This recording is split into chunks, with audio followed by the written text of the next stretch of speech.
জগতের মানুষ 2 দিন পরে আবার এখানে আসব। আমি বিশ্বাস করতে চাই আমাদের শিল্প সাহিত্য অঙ্গনের মানুষেরা সবাই জনগণের পক্ষেই থাকবেন এবং যেটা জনগণের ভালো সেটার পক্ষে কথা বলবেন। এতে যার সমালোচনা হয়, যার বিরুদ্ধে যায়, সেটার দিকে শিল্পী বা কবিদের তাকানো উচিত না। এমনকি আমাদের সরকারের বিরুদ্ধে গেলেও প্লিজ গো হেড, আপনারা বলতে থাকেন। এই বলে আমি আমার কবিতা শেষ করবো। তবে আমি একটা 2 লাইনের কবিতা আজকে পড়বার লোভ সামলাতে পারছি না। এই কবিতাটা আমি লিখেছিলাম 2017-18 দিকে, সরি 18 দিকে, 18 সালের ইলেকশনের সময় আমার ফেসবুকে আমি পোস্ট করেছিলাম।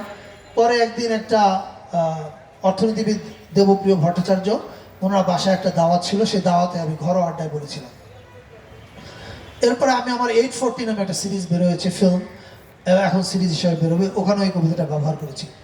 কবিতাটা 2 লাইনের। কবিতার নাম হচ্ছে গদি।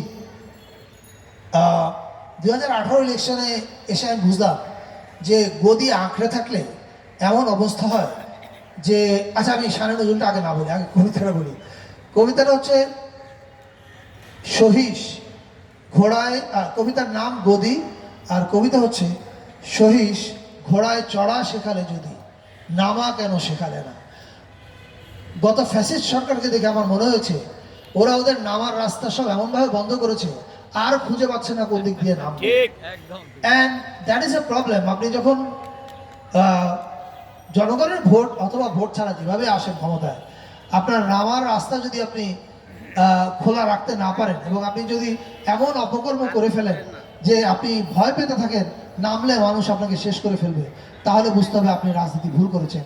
তো আমি আশা করি আমাদের ভবিষ্যতে গণতান্ত্রিক নির্বাচনে নির্বাচিত হয়ে যেই রাজনীতিবিদ ভাই বোনেরা ক্ষমতায় আসবেন তারা আর এই ভুলটা করবেন না। আমি জাতীয় কবিতা উৎসবের সাফল্য কামনা করি। অনেক কথা বললাম, ধৈর্য ধরে শোনার জন্য আপনাদের সবাইকে ধন্যবাদ। Thank you.